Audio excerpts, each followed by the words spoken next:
إن الحمد لله نحمده ونستعينه ونستغفره ونعوذ بالله من شرور أنفسنا وسيئات أعمالنا من يهده الله فلا مضل له ومن يضلل فلا هادي له وأشهد أن لا إله إلا الله وحده لا شريك له وأشهد أن محمدًا عبده ورسوله أما بعد فإن خير الحديث كتاب الله وخير الهدي هدي محمد صلى الله عليه وسلم وشر الأمور محدثاتها وكل محدثة بدعة وكل بدعة ضلالة وكل ضلالة في النار كما قال عليه الصلاة والتسليم أعوذ بالله من الشيطان الرجيم بسم الله الرحمن الرحيم يا أيها الذين آمنوا اتقوا الله حق تقاته ولا تموتن إلا وأنتم مسلمون يا أيها الناس اتقوا ربكم الذي خلقكم من نفس واحدة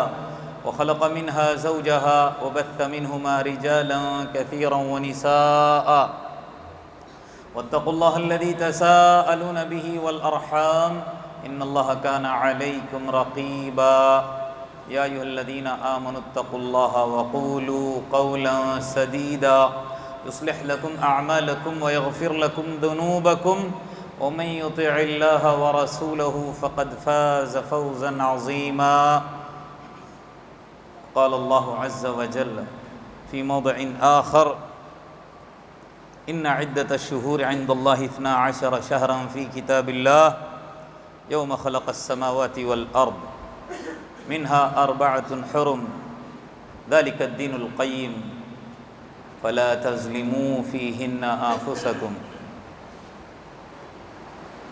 رب اشرح لي صدري ويسر لي أمري واحلل عقدة من لساني يفقهوا قولي ربي زدني علما سبحانك لا علم لنا إلا ما علمتنا إنك أنت العليم الحكيم حاضرین جمعہ، اسلامی ماؤں بہنوں اور میرے پیارے بچوں، تمام قسم کی بڑائی، بزرگی، حمد و ثنا ایک اللہ وحدہ لا شریک کے لیے لائق اور زیبا ہے۔ درود ہو، سلام ہو حضرت محمد مصطفیٰ صلی اللہ علیہ وسلم پر، آپ کے اصحاب، تابعین اور تبع تابعین پر۔ مختصر سی حمد اور درود کے بعد سورۃ التوبہ کی آیت نمبر 31 آپ کے سامنے میں نے تلاوت کی ہے بطور عنوان، اور یہ آیت اس کے علاوہ بھی رجب کے مہینے کے اندر بھی، جب رجب کے فضائل یا اس کے اندر کی جانے والی بدعات جو ہوتی ہیں اس کو بھی جب بیان کیا جاتا ہے تو اسی آیت کو ہی بطور عنوان پیش کیا جاتا ہے، کیونکہ یہ آیت صرف اس مہینے کے ساتھ ہی خاص نہیں ہے۔ اس مہینے کے اندر، اس آیت کے اندر اللہ تبارک و تعالیٰ نے 12 مہینوں کے ذکر کے ساتھ ساتھ 4 جو خصوصی مہینے ہیں جن کے اندر اللہ تبارک و تعالیٰ نے مجھ کو اور آپ کو خاص طور پر اللہ کے حکم کی خلاف ورزی یا گناہ کرنے سے منع کیا گیا ہے۔ تو اللہ تبارک و تعالیٰ اس آیت کریمہ کے اندر کیا فرما رہا ہے؟ ان عدت الشہور عند اللہ 12 شہرا۔ یہ جب سے دنیا قائم ہے تب سے اللہ تبارک و تعالیٰ کا یہ معمول، اللہ تبارک و تعالیٰ کا یہ قانون کہ اللہ تبارک و تعالیٰ کے نزدیک مہینوں کی تعداد کتنی ہے؟ 12 ہے۔ فی کتاب اللہ، جس کا ذکر کس میں ہے؟ اللہ تبارک و تعالیٰ کی کتاب کے اندر۔ یوم خلق السماوات والارض، جس دن اللہ تبارک و تعالیٰ نے، میں نے کہا نا، زمین اور آسمانوں کو پیدا کیا، اور اس میں سے 4 مہینے خصوصی ہیں جس کی حرمت اور جس کا ادب احترام لازمی ہے۔ ذالک الدین القیم، اللہ کہتا ہے یہی صحیح درست دین ہے. فلا تظلموا فیہن انفسکم، لہٰذا ان 4 مہینوں کے اندر تم اپنے آپ پر ظلم مت کرو. اب وہ ظلم وہ چاہے بدعات کے اندر ملوث ہو کر، یا شرک کرتے ہوئے، یا اس کے علاوہ دیگر کبیرہ گناہوں کے اندر مبتلا ہوتے ہوئے، اللہ کہتا ہے کہ اپنی جانوں پر ظلم مت کرنا. ویسے 12 مہینے ہم کو بچنا ہے، لیکن خصوصیت کے ساتھ ان مہینوں کا اللہ نے ذکر کیا ہے، یہ حرمت والے مہینے ہیں، ان کے اندر گناہیں مت کرنا. اللہ کے رسول صلی اللہ علیہ وسلم نے اس آیت کی تشریح کرتے ہوئے خطبہ حج کا جو خطبہ ہے اس میں اللہ کے رسول صلی اللہ علیہ وسلم نے فرمایا تھا، کیا کہا تھا اللہ کے رسول نے؟ ان الزمان قد استدار کہیئتہ، زمانہ گھم گھما کر اپنی اصلیت پر آ گیا ہے. یوم خلق السماوات والارض، اس دن کی طرح جس دن اللہ تبارک و تعالیٰ نے آسمانوں اور زمین کو پیدا کیا تھا. اور کیا کہا؟ السنہ، سال 12، 12 مہینے کا ہوتا ہے، 10 شہرا منہا 4 حرم. اللہ کے رسول صلی اللہ علیہ وسلم نے اس حدیث کے اندر کیا فرمایا کہ اس کے اندر جو 12 مہینے ہیں 4 مہینے حرمت والے ہیں. آگے کیا فرمایا؟ 3 متوالیات، 3 ترتیب وار ہیں. وہ کون کون سے ہیں؟ ذی قعدہ، ذی الحجہ، محرم. آگے کیا فرمایا؟ ورجب الذی بین جمادہ و شعبان. بخاری کی یہ روایت ہے، رجب کا ایک مہینہ ہے جو جمادی الاخری اور شعبان کے درمیان میں آتا ہے. اللہ کے رسول صلی اللہ علیہ وسلم نے کیوں ایسا کہا کہ زمانہ گھوم گھما کر پلٹ کر اپنی ہیئت پر، اپنی اصلیت پر آ گیا؟ ذرا اس کا پس منظر میں بیان کرتا ہوں. ہوا یوں کہ مشرکین مکہ، یہ جو محرم کا مہینہ ہے اس کے تعلق سے میں آپ لوگوں کو سمجھا رہا ہوں کہ اس مہینے کی بہت زیادہ عظمت اور اس کا احترام اور اس کو اہمیت دیتے تھے. کون؟ مشرکین مکہ. جیسا کہ اللہ تبارک و تعالیٰ نے کیا کہا، یہ 4 مہینے ہیں. کون کون سے؟ ذی قعدہ، ذی الحجہ، محرم اور رجب. ان 4 مہینوں کے اندر گناہ نہیں کرنا چاہیے. مشرکین بھی محرم کے مہینے کے اندر گناہ نہیں کرتے تھے، اور اس کے علاوہ دیگر 3 مہینوں کا جو میں نے ذکر کیا اس کے اندر بھی باز آتے تھے. لیکن ہوتا کیا تھا کہ یہ لوگ جو مشرکین مکہ تھے اس کی بہت زیادہ عظمت کرتے ہوئے جنگ و جدال، لڑائی جھگڑے سے باز آتے تھے. لیکن اگر کسی سے ان کو جھگڑا کرنا ہوتا، کسی سے لڑائی کرنا ہوتا، تو محرم کے مہینے میں اگر ان کو لڑائی کرنی ہے تو یہ کیا کر دیتے تھے؟ محرم کے مہینے میں لڑائی کرتے اور محرم کے مہینے کا نام بدل دیتے، اس کو سفر رکھتے اور سفر کو محرم کر دیتے. یعنی اپنی طرف سے اللہ تبارک و تعالیٰ نے قرآن کے اندر اس کو نسی سے تعبیر کیا ہے کہ یہ زیادتی کفر ہے، ایسا نہیں کرنا چاہیے. لیکن مشرکین مکہ، اندازہ لگائیے، محرم کی عظمت کے پیش نظر محرم میں نہیں کرتے ہم لوگ گناہ، محرم کو بدل کر سفر کرتے. محرم میں جب سفر کا مہینہ آتا تب وہاں سے ترتیب بھی شروع کرتے کہ اب سے مہینہ اس کا کون سا شروع ہو چکا ہے؟ محرم کا. اب اتفاق کیا ہوا؟ اللہ کے رسول صلی اللہ علیہ وسلم کا جو میں خطبہ ابھی آپ کے سامنے ٹکڑا بیان کیا، اتفاقاً جو اللہ کے رسول صلی اللہ علیہ وسلم حج کا خطبہ دے رہے تھے اس سال کوئی لڑائی جھگڑا نہیں ہوا تھا، اور محرم کی جو ترتیب صحیح چل رہی تھی. اللہ کے رسول صلی اللہ علیہ وسلم جب ذی الحجہ کے مہینے میں حج کا خطبہ دے رہے تھے تو وہ ترتیب وہی تھی جو اللہ تبارک و تعالیٰ نے قائم کی تھی.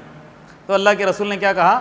اب زمانہ گھوم گھما کر اپنی ہیئت پر آ گیا ہے، آج کے بعد کوئی ادلا بدلا تبدیلی نہیں ہوگی. اب اگلے سال سے محرم ہوگا. اب کوئی مشرک کو یا کسی کو حق نہیں، ویسے بھی پہلے حق نہیں تھا. تو اللہ کے رسول صلی اللہ علیہ وسلم نے بتا دیا کہ بالکل اس مہینے کے اندر انہیں سال کی جو ترتیب ہے اللہ تبارک و تعالیٰ نے قائم کی ہے، اس کے اندر کوئی تبدیلی نہیں کر سکتا. تو اللہ کے رسول صلی اللہ علیہ وسلم نے بتا دیا. اچھا رہی بات محرم، محرم کو محرم کیوں کہتے ہیں؟ کیونکہ اللہ تبارک و تعالیٰ نے قرآن کے اندر اس کی حرمت کا، اس کی عظمت کا بیان کیا ہے، اور کہا ہے کہ اس مہینے کے اندر ہم کو گناہوں سے باز آنا ہے، اور سال کی ابتدا بھی اسی سے ہوتی ہے۔ لیکن اس مہینے میں کرنا کیا ہے اور لوگ کرتے کیا ہیں، وہ تمام چیزیں انشاءاللہ ترتیب وار آپ کے سامنے میں بیان کروں گا۔ سب سے پہلے ذرا ہم سمجھتے ہیں کہ اس مہینے کے اندر مجھ کو اور آپ کو اللہ یا اللہ کے رسول کی طرف سے اگر کسی بات کا حکم ہوا ہے تو وہ کیا ہے، یہ معلوم ہونا چاہیے نا۔ دوستو، اس مہینے کے اندر سوائے نفلی روزوں کے کوئی بھی عبادت خصوصی نہیں ہے کہ فلانی عبادت، فلانی نمازیں، فلانے کچھ بھی نہیں۔ اگر کوئی کام کرنا ہے اس مہینے کے اندر تو وہ صرف اور صرف کیا ہیں، نفلی روزے ہیں۔ حدیث سنیے، یہ جتنی بھی میں روایتیں نوٹ کر کے لایا ہوں بخاری کی ہیں، مسلم کی ہیں، بخاری کی ہیں، مسلم کی ہیں۔ اب اس کے اندر کوئی پھر اعتراض نہیں کر سکتا، پوری کی پوری وہی تقریباً صحیح احادیث ہیں۔ سب سے پہلے سنتے ہیں کہ اس مہینے کے اندر ہم کو کرنے کا حکم کیا ہے۔ اللہ کے رسول صلی اللہ علیہ وسلم کا فرمان ہے افضل الصیام۔ حدیث کے جو الفاظ ہیں اس کے اوپر غور کرتے چلیے۔ افضل الصیامی، روزوں میں سب سے افضل روزے بعد رمضان، رمضان کے بعد وہ کون سے ہیں؟ شہر اللہ المحرم، اللہ کا مہینہ جو محرم ہے، اللہ کی طرف نسبت ہے اس مہینے کی، اس کی عظمت اللہ نے قرآن کے اندر بیان کی ہے۔ کیا کہا؟ شہر اللہ المحرم۔ تو روزے، نفلی روزے، ایک بات معلوم ہو گئی کہ اس مہینے کے اندر، میں نے ابھی عاشورہ کے تعلق سے نہیں بیان کیا، 10ویں روزے کے تعلق سے نہیں کہہ رہا ہوں، اس مہینے کے اندر آپ نفلی روزے چاہے جتنے بھی رکھ سکتے، 2 رکھو، 4 رکھو، 6 رکھو، نفلی روزے افضل الصیام کہا گیا ہے۔ لفظ صوم نہیں آیا، صیام جمع ہے۔ تو افضل روزے رمضان کے بعد نفلی اگر کوئی ہیں تو وہ کون سے ہیں؟ محرم کے مہینے کے ہیں۔ اسی طرح عاشورہ کے روزے کے تعلق سے اللہ کے رسول صلی اللہ علیہ وسلم فرماتے ہیں وصوم عاشورہ احتسب، کیا کہتے ہیں؟ عاشورہ کا جو 10واں روزہ، اس کے تعلق سے میں امید کرتا ہوں، کہتے ہیں اللہ پر، یعنی میں یہ گمان رکھتا ہوں اللہ کی ذات سے، میرا اللہ تبارک و تعالیٰ پر یہ گمان ہے ان یکفر السنہ التی قبل۔ آپ نے عرفہ کے روزے کے تعلق سے کیا سنا تھا؟ پچھلے اور اگلے 2 سال کے صغیرہ گناہ کی معافی کا اعلان کیا گیا تھا، لیکن اس روزے کے تعلق سے کیا ہے؟ اس 10 روزے کے تعلق سے پچھلے جو ہم صغیرہ گناہ 1 سال کیے ہیں، میں اللہ کی ذات سے امید رکھتا ہوں، اللہ کے رسول کہتے ہیں کہ اللہ تبارک و تعالیٰ اس کا کفارہ کرے گا، وہ 1 سال کے گناہ ہمارے بخش دیے جائیں گے۔ ایک پہلی روایت کیا تھی کہ اس مہینے کے اندر نفلی روزے، دوسرے یہ عاشورہ کا روزہ۔ ابھی آگے چلتے ہیں ہم ترتیب وار۔ جہاں تک حضرت عائشہ رضی اللہ عنہا راویہ حدیث ہیں، یہ بھی مسلم کی روایت ہے، مشرکین مکہ کے تعلق سے ابھی آپ نے سنا، اس مہینے کو بہت زیادہ وہ عظمت، اہمیت اور اس کی تکریم کیا کرتے تھے۔ خالی ایسے ہی نہیں، حضرت عائشہ رضی اللہ عنہا فرماتی ہیں کانت قریش، قریش سے مراد جو مشرکین مکہ ہی ہیں، وہ کیا کرتے تھے؟ تصوموا عاشورا فی الجاہلیہ، اسلام کی بات نہیں چل رہی ہے، زمانے جاہلیت کے اندر بھی کیا کرتے تھے؟ یہ روزہ رکھتے تھے۔ کون؟ مشرکین۔ آگے وکان رسول اللہ صلی اللہ علیہ وسلم یصومہ، جیسے مشرکین مکہ روزہ رکھتے تھے، اللہ کے رسول صلی اللہ علیہ وسلم بھی کیا کرتے تھے؟ اس مہینے کے اندر جو 10 تاریخ کی بات چل رہی ہے، اللہ کے رسول صلی اللہ علیہ وسلم عاشورہ کا روزہ رکھا کرتے تھے۔ آگے بات ہے فلما ہاجر الی المدینہ، جب اللہ کے رسول صلی اللہ علیہ وسلم مدینہ کی طرف ہجرت کر گئے، صامہ وامر بصیامہ، اللہ کے رسول صلی اللہ علیہ وسلم نے بھی روزہ رکھا، اور مدینہ والے جو تھے ان کو بھی اللہ کے رسول نے کیا کہا تھا؟ جو انصاری صحابہ تھے، روزے کا حکم دیا۔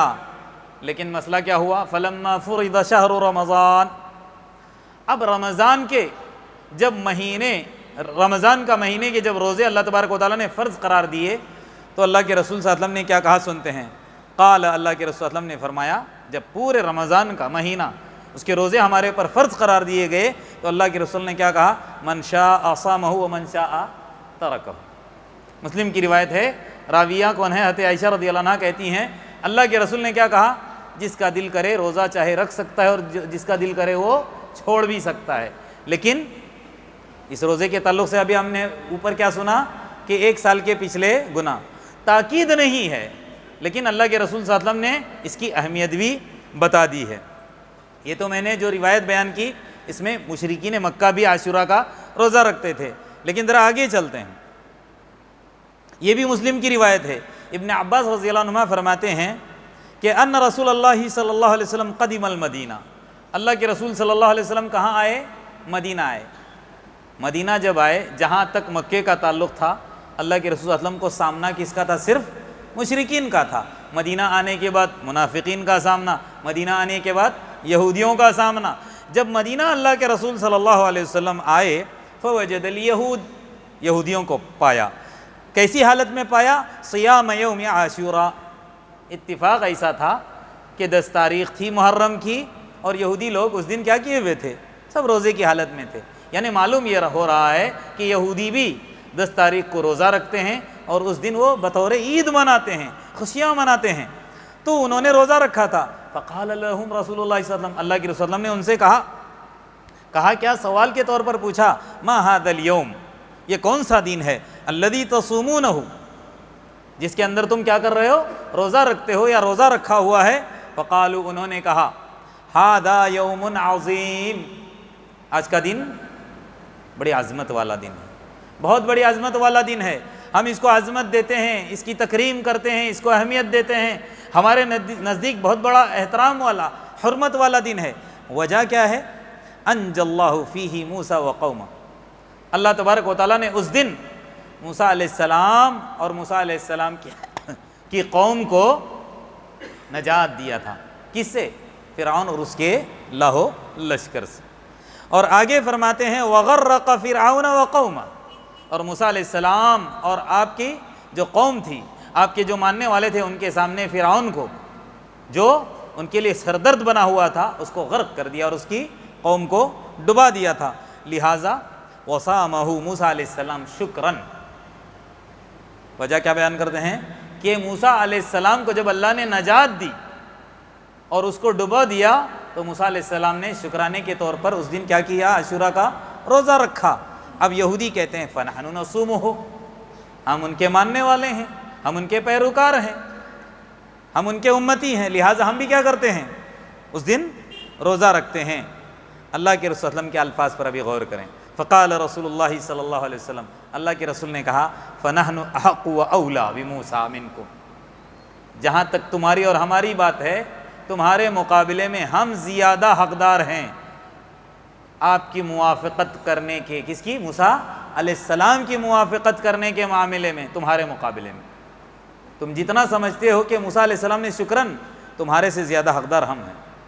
اور اللہ کے رسول صلی اللہ علیہ وسلم نے کیا کیا اس وقت؟ فصامہ، یہودیوں نے رکھا تھا، کہنے اللہ کے رسول نے کیا کہا کہ میں زیادہ حقدار ہوں، میرے ماننے والے زیادہ حقدار ہیں. اللہ کے رسول نے روزہ رکھا اور پھر وَآمَرَ بِصِيَامِهِ، اور اپنے جتنے بھی انصاری صحابی تھے، جتنے بھی مہاجرین صحابی تھے، سب کو روزے کا کیا کر دیا؟ حکم دیا. اب ایک اور روایت جو آپ کے سامنے بیان کرنے کی ہے. اب وہ روزہ 2 روزے ہیں نا، ایک تو عاشورہ کا ہے، لیکن اللہ کے رسول صلی اللہ علیہ وسلم نے صرف ہم کو ایک روزے کا حکم نہیں دیا ہے. اب تک ہم نے اللہ کے رسول صلی اللہ علیہ وسلم کا عمل کیا دیکھا؟ ایک روزہ. 2-3 روایتیں ابھی آپ کے سامنے. مشرکین بھی رکھتے تھے، یہودی بھی رکھتے تھے، اللہ کے رسول نے بھی رکھا. لیکن مسئلہ کیا ہے؟ کیا صرف 10 تاریخ کا روزہ، یا ہم کو 2 رکھنے ہیں یا 3 رکھنے ہیں؟ اس کے تعلق سے بھی ہم کو معلوم ہونا ضروری ہے. ہوا کیا مسئلہ؟ ابن عباس والی روایت ہے، فرماتے ہیں نبی کریم صلی اللہ علیہ وسلم نے جب 10 محرم کا روزہ رکھا اور صحابہ کرام کو بھی حکم دیا تو لوگوں نے عرض کیا. کیا عرض کیا؟ اے اللہ کے رسول، اس دن کو یہود و نصارہ بڑی اہمیت دیتے ہیں. یعنی صحابہ کی مراد کیا تھی؟ صحابہ کی مراد یہ تھی آپ تو ہمیں کیا کہتے ہیں؟ یہودیوں کی، نصرانیوں کی مخالفت کرو، اور یہودی اس دن روزہ رکھتے ہیں اور ہم بھی اس دن روزہ رکھیں گے، تو ان کی کیا ہو رہی ہے؟ موافقت ہو رہی ہے. کوئی دوسرا ان کا اعتراض کرنے کا مقصد نہیں تھا صحابہ کرام کا، بس یہی بات تھی ان کی کہ آپ ہم کو روزہ رکھنے کا 10 تاریخ کا حکم دیتے ہیں، لہٰذا یہودی بھی رکھتے ہیں، اب اس معاملے میں ہم ان کے موافقت کر رہے ہیں، تو کریں تو کیا کریں؟ تب اللہ کے رسول صلی اللہ علیہ وسلم نے کہا، یہ جملہ ذرا غور کریں، فَإِذَا كَانَ الْعَامُ الْمُقْبِلِ، جب اگلا سال آئے گا، جب اگلا سال ہوگا، جب اگلے سال کی ابتدا ہوگی اور 10 تاریخ آئے گی، کیا کہا؟ انشاءاللہ سمنا، اگر اللہ نے چاہا ہم روزہ رکھیں گے۔ کون سا روزہ؟ 10 تاریخ کے ساتھ کا اصل جملہ ہے یہ، التاسعہ، کیا کہا؟ الیوم التاسعہ، 9 تاریخ کا بھی ساتھ میں ہم کیا کریں گے؟ روزہ رکھیں گے۔ یہ مسلم ہی کی روایت ہے، صحیح روایت ہے۔ ایک اور اضافے کے ساتھ روایت یہی ہے، دوسرے الفاظ کچھ اس طرح ہیں، اللہ کے رسول صلی اللہ علیہ وسلم نے کیا کہا؟ لئن بقیت، اوپر والے جملے میں کیا کہا تھا؟ اگلا سال آئے گا انشاءاللہ، اگر ہم اگلا سال آئے گا تو ہم کیا کریں گے؟ 10 کے ساتھ 9 تاریخ کا بھی روزہ رکھیں گے۔ لیکن مسئلہ کیا ہوا دیکھیے آگے، لئن بقیت، اللہ کے رسول کا ایک اور یہ بھی جملہ ہے، اگر میں باقی رہا الی قابل، اگلے سال، لأصومن التاسع، یہ تاکید والا صیغہ ہے، لأصومن، میں ضرور رکھوں گا التاسع، 9 تاریخ کا۔ لیکن ابن عباس رضی اللہ عنہما فرماتے ہیں کہ اللہ کے رسول صلی اللہ علیہ وسلم اگلے سال زندہ نہیں رہے، آپ کی وفات ہو گئی، لہٰذا اللہ کے رسول نے نہیں رکھا۔ لیکن ہم لوگوں کو یہ بتا کر چلے گئے کہ ہم کو صرف 10 تاریخ کا نہیں رکھنا، کون سا ہے؟ 10 تاریخ کے ساتھ 9 کا۔ زیادہ تر روایتیں 9 کی ہی ملتی ہیں اگر آپ تحقیق کی طرف جاؤ گے، ورنہ مسند احمد کی ایک روایت بھی ہے، یہ بھی ہے کہ اگر اتفاقاً تاریخ میں اگر پس و پیش ہو گیا اور آپ کو تاریخ کا احساس نہیں ہو پایا اور آپ نے 9 چھوڑ دیا اور پھر 10 تاریخ کا آپ کا ہو گیا، تو مخالفت میں 11 کا بھی رکھ سکتے ہیں۔ روایت کون سی ہے وہ بھی بیان کر کے ہم آگے چلتے ہیں۔ اللہ کے رسول نے کیا فرمایا؟ صومو یوم عاشورہ، عاشورہ کا یعنی 10 تاریخ کا روزہ رکھو، وخالف الیہود، اور یہودیوں کی کیا کرو؟ تم مخالفت کرو، اور مخالفت میں کیا کرو؟ صومو قبلہ یوما او بعدہ، روزہ رکھو یا تو اس سے پہلے ایک دن 9 تاریخ کا، اگر نہیں ہو سکا تو 10 کے بعد 11 کا۔ بعض لوگوں نے ان سب احادیثوں کو سامنے رکھتے ہوئے 3 دن کے تعلق سے بھی علماء نے اپنی تحقیق پیش کی ہے، ورنہ لیکن روایتیں بہت ساری ایسی ہیں 9-10 کی ہی ہیں۔ یہ ایک روایت جو میں نے کہا کہ اگر 9 نہیں ہو سکتی تو 10 کے ساتھ 11 کا بھی ہم رکھ سکتے ہیں۔ اچھا، اتنی حدیثیں میں نے آپ لوگوں کے سامنے بیان کی، اتنا سارا خلاصے کلام اور نچوڑ آپ کے سامنے آ گیا، لیکن اس میں کیا تھا؟ سوائے روزوں کے، سوائے نفلی روزوں کے کچھ بھی ہم کو نہیں ملا۔ ملا کیا؟ لیکن اتنا بڑا ترقی یافتہ زمانہ جیسے جیسے آگے بڑھتا جا رہا ہے، علم الحمدللہ بہت ہی زیادہ عام ہوتا جا رہا ہے، ذرائع ابلاغ کا زمانہ ہے، ٹیکنالوجی کا زمانہ ہے۔ آج آپ کو کچھ بھی ہو، چاہے دنیا کا علم ہو، دین کا علم ہو، بڑی آسانی سے آپ تک پہنچ رہا ہے۔ آسانی کے ساتھ آپ کیا کر سکتے ہو؟ علم حاصل کر سکتے ہو، قرآن کا علم ہو، حدیث کا علم ہو، تاریخ کا علم ہو، سیرت کا علم ہو، تفسیر، ہر چیزیں بآسانی آپ تک پہنچ رہی۔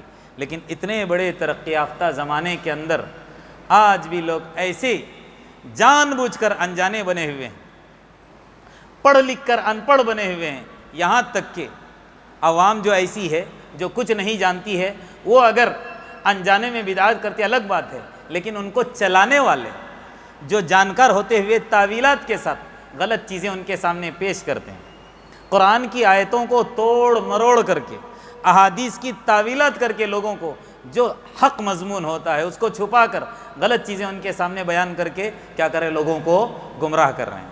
کچھ بدعات میں آپ کے سامنے بیان کرتا ہوں، کیونکہ آج کا عنوان ہی یہی تھا، محرم کے مسائل اور فضائل، اور ساتھ میں اس کے اندر کی جانے والی کچھ رسومات اور بدعات ہیں۔ سب سے پہلے ذرا ہم سمجھتے ہیں، شیعوں کی طرح واقعہ کربلا کو مبالغہ اور رنگ آمیزی سے بیان کرنا کیا مطلب ہے؟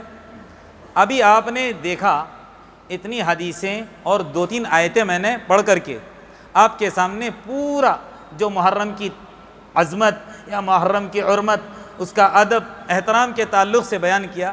کہیں بھی دور دور تک ہم کو شہادت حسین کے تعلق سے آیا؟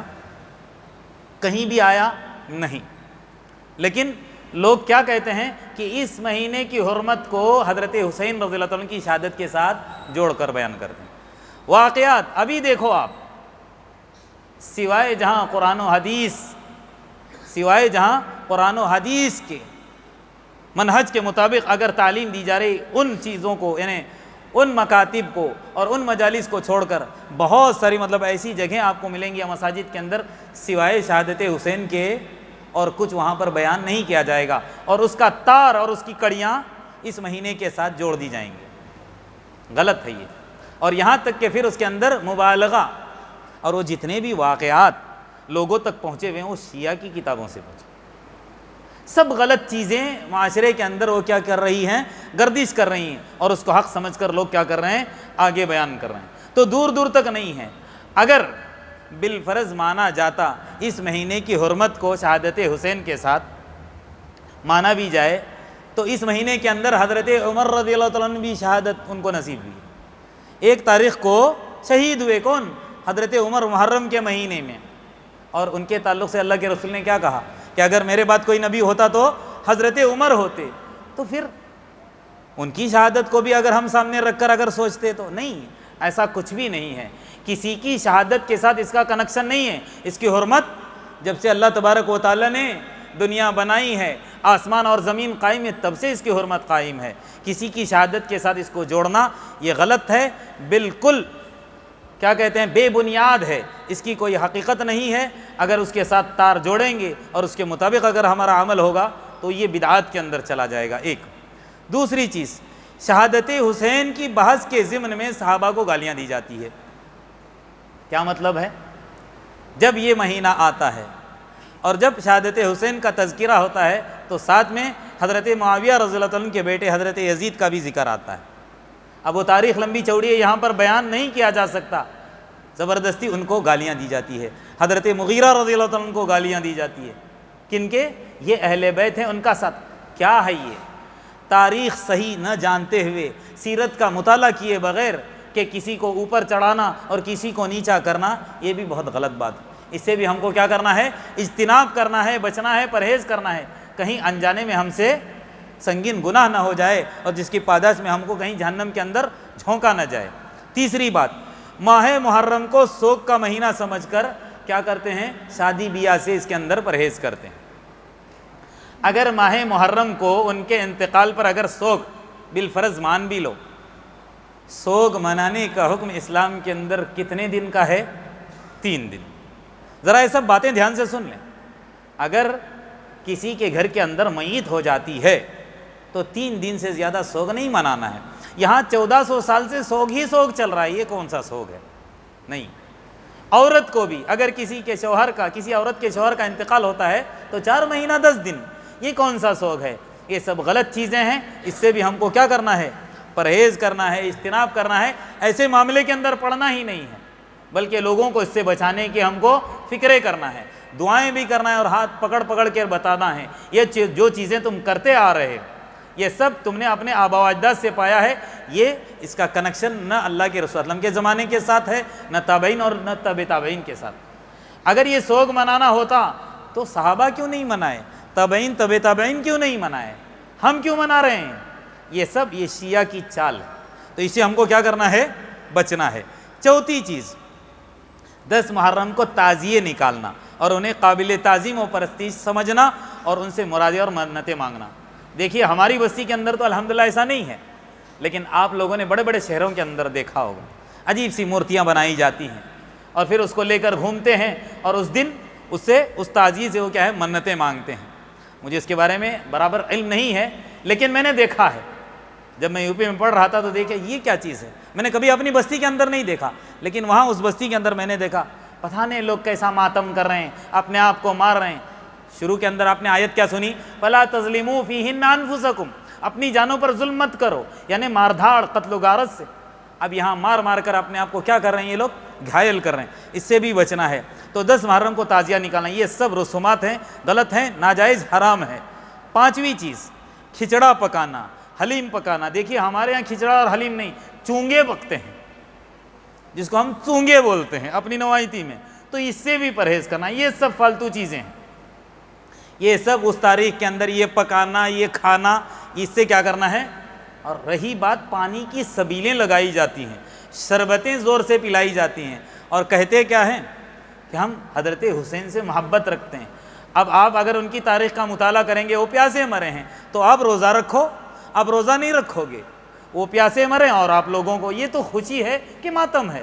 سب الٹ ہو رہا ہے، لوگ بہت ساری ایسے کرتوت کر رہے ہیں، اعمال کر رہے ہیں، لیکن ان کو پتہ نہیں ہے کہ ہم کیا کر رہے ہیں، کہاں سے آئے، کہاں جانا ہے، کہاں رکے ہیں، پتہ نہیں ہے۔ یہ ناواقفیت اور یہ لا علمی کا نتیجہ ہے۔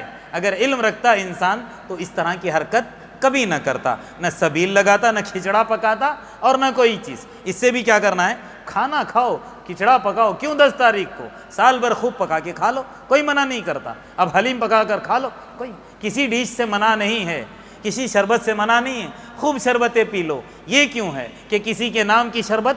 یہ سب غلط بات ہے، اور یہ جہنم میں جھونکنے والی چیزیں ہیں۔ اور ایک بات، 10 محرم کو مرثیہ خوانی اور سینہ کوبی، اور پھر ماتم اور نوحہ، جس کے اندر شرکیہ کلمات بھی ہیں۔ اللہ کے رسول صلی اللہ علیہ وسلم کی حدیث بارہا پڑھ کر میں سناتا رہتا ہوں، اللہ کے رسول صلی اللہ علیہ وسلم نے اپنے ساتھ ان لوگوں کو جوڑا نہیں، اپنے سے ان کو الگ کر دیا، تار کو توڑ دیا ہے۔ کیا کہا؟ لیس منا، ہم میں سے وہ انسان نہیں ہے۔ من ضرب الخدود، جو اپنے گالوں پر مارتا ہے، وشق الجیوب، اپنے کپڑوں کو پھاڑتا ہے، ودعوى بدعوة الجاہلیہ، اور کیا کرتا ہے، شرکیہ کلمات کہ یا حسین ہم نہیں، فلانے فلان، نعوذ باللہ۔ یہ سب کیا ہے؟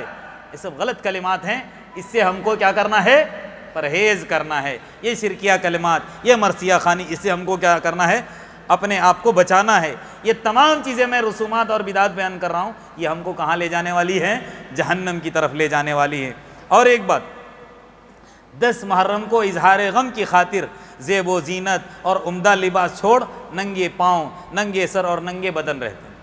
اس سے بھی کیا کرنا ہے، ہماری بستی کے اندر نہیں ہے، آپ کہو کہ ہم نے دیکھا نہیں، لیکن ہے، جس کی وجہ سے یہ چیزیں، کیونکہ یہ ہماری جو آپ خطبہ آپ سن رہے ہو، یہ یہیں تک حد نہیں ہے اس کی، یہ باہر جاتا ہے، لوگ سنتے ہیں، تو علم دور تک ہم کو پہنچانا، اور لوگوں کو جہنم کی دلدل یا کھائی کی طرف جا رہے ہیں ان کو نکالنے کی ذمہ داری کس کی ہے؟ میری اور آپ کی ذمہ داری ہے۔ تو یہ سب چیزیں ہوتی ہیں، اس سے کیا کرنا ہے، پرہیز کرنا ہے۔ اور ایک بات، حسین رضی اللہ عنہ کے نام پر فاتحہ اور نذر و نیاز دینا، یہ سب غلط ہے۔ ذرا اللہ کے رسول صلی اللہ علیہ وسلم کی حدیث سنتے ہیں۔ اللہ کے رسول نے کہا، وہ حدیث تو ہم بارہا سنتے ہیں، من احدث فی امرنا، لیکن یہ جملے پر غور کریں، من عامل عملا، کوئی انسان عمل کرتا ہے، لیس علیہ امرنا، ایسا عمل جس پر ہمارا حکم نہیں ہے۔ ایک ہوتا ہے کوئی چیز کو گڑھنا جس کا دین سے کنیکشن ہی نہیں ہے، لیکن بعض اعمال لوگ کرتے ہیں جس کے بارے میں ہم نے حکم، اللہ کے رسول کہتے ہیں، نہیں دیا ہے، فہو رد، وہ بھی بیکار ہے، وہ بھی بکواس ہے، وہ بھی بیکار ہے، کیونکہ دین وہی ہے جس کو اللہ تبارک و تعالیٰ نے قرآن کے اندر آخری جو آیت، الیوم اکملت لکم دینکم واتممت علیکم نعمتی ورضیت لکم الاسلام دینا، دین مکمل ہو چکا ہے۔ اللہ کے رسول صلی اللہ علیہ وسلم کے ذریعے ہم تک جو باتیں کرنی ہیں اور جن باتوں سے پرہیز کرنا ہے، وہ تمام چیزیں ہم تک پہنچ چکی ہیں۔ اب ہماری طرف سے کوئی اضافہ یا اس کے اندر کمی نہیں کر سکتے۔ اضافہ کرنا، کمی کرنا، یہ سب دین کے اندر کیا ہے، بگاڑ اور خرابی ہے، اور یہ چیزیں ہم کو کہاں لے جانے والی ہے، جہنم کی طرف۔ کیونکہ اللہ کے رسول صلی اللہ علیہ وسلم نے کیا فرمایا، تم کامیابی چاہتے ہو، جہنم سے بچ کر جنت کی طرف جانا چاہتے ہو، دیکھو اب کرنا کیا ہے۔ اللہ کے رسول نے کیا فرمایا، فعلیکم بسنتی، بچنا چاہتے ہو نا، فعلیکم بسنتی، میری سنت کو تھام لو، وسنت الخلفاء الراشدین المہدیین، ہدایت یافتہ خلفائے جو راشدین ہیں، حضرت ابوبکر رضی اللہ عنہ، حضرت عمر ہیں، حضرت علی ہیں، حضرت عثمان ہیں، ان کے طرز کو اپنا لو، ان کے اسلوب کو اپنا لو، ان کا